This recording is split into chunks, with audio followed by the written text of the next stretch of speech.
Abakkolinso Essuula 11. Nandyagadde muŋŋumiikirize mu busirusiru bwange obutono, ddala muŋŋumiikirize.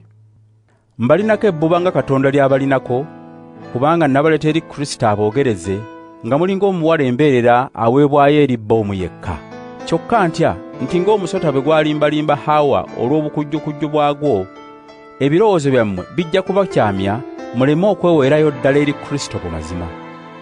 Omuntu bw'ajja n'abategeeza Yesu omulala atali oyo gwe twabategeeza, oba bwe muweebwa mwoyo omulala atali oyo gwe mwaweebwa, oba amawulire amalungi amalala agatali ago ge mwafuna, muwanguwa okubikkiriza.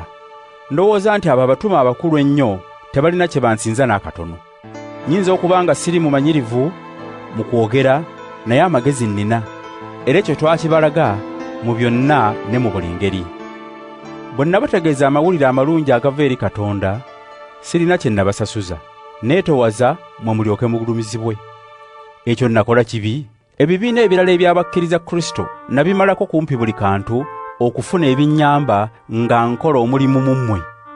Era bwe nabanga nammwe nga neetaaga, siriiko n'omu ku mmwe gwe nazitoowerera. Abooluganda abaava mu Makedoniya bandeetera byonna bye nali neetaaga.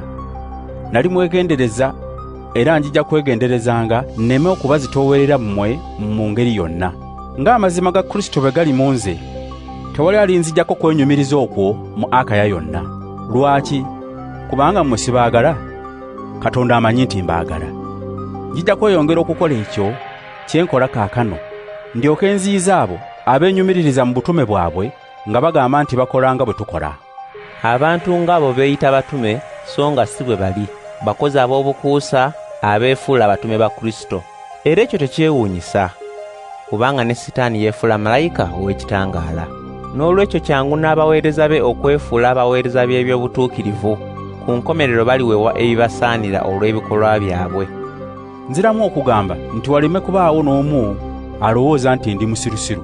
Naye nga bwe mundowoozaako bwe mutyo, waakiri munzikirize mu busiru bwange nange nnenyumirizeeko akatono. Kye njogera, Mukama si yakinjogeza, wabula mu kwenyumiriza kuno nkyogera ng'omusirusiru. Naye nga bwe waliwo bangi abeenyumiriza olw'eby'ensi, nange kanneenyumirize. Mmwe nga bwe muli bagezi, mugumiikiriza abasirusiru. Omuntu bw'abafuula abaddu, oba bw'abanyaga, oba bw'abawamba, oba bwe yeekulumbaza, oba bw'abakuba mu maaso, mugumiikiriza. Kanjogere nga nswadde nti ffe ekyo tetwasobola kukikola. Naye omuntu kyaguma okwenyumiririzaamu, njogera ng'omusirusiru, nange ŋŋuma okukyenyumiririzaamu. Bo Bebuleeyi, nange bwendi. Bo Bayisirayiri, nange bwendi. Bo bazzukulu ba Abulahamu, nange bwendi.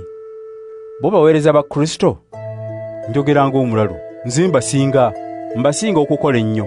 Nsibiddwa mu makomera emirundi mingi okusinga bo. Nkubiddwa nnyo okubasinga, era emirundi mingi nabulako katono okufa. Abayudaaya bankuba emirundi 5 emigga 39.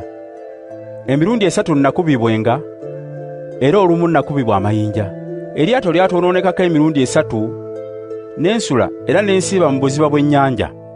Mu ŋŋendo zange nnyingi natuukibwako akabi mu migga, akabi ak'abanyazi, akabi ke natuusibwako ab'eggwanga lyange, n'akabi ke natuusibwako ab'amawanga amalala. Natuukibwako akabi mu bibuga, akabi mu ddungu, akabi mu nnyanja, era n'akabi akantuusibwako abooluganda ab'obulimba. Nakolanga nnyo n'enkoowa, emirundi mingi seebakanga. Nalumwanga enjala n'ennyonta, era nasiibanga emirundi mingi. Nabeeranga mu mpewo nga tesirina na kye nneesuulako.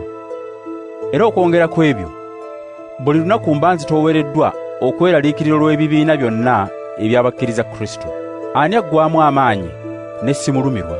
Ani akemebwa n'agwa ne sisaalirwa? Obanga ndi wa kwenyumiriza, nja kwenyumirizanga olw'ebyo ebiraga obunafu bwange. Katonda aweebwa ekitiibwa ennaku zonna, era Kitaawe wa Mukama waffe Yesu Kristo amanyi nga sirimba. Bwe nali mu Damasiko, omufuzi yateekebwawo kabaka Arete yakuuma ekibuga Damasiko ankwate, kyokka ne bampisa mu ddirisa nga bantadde mu kisero, ne banzisiza ku kisenge ne mmuwona.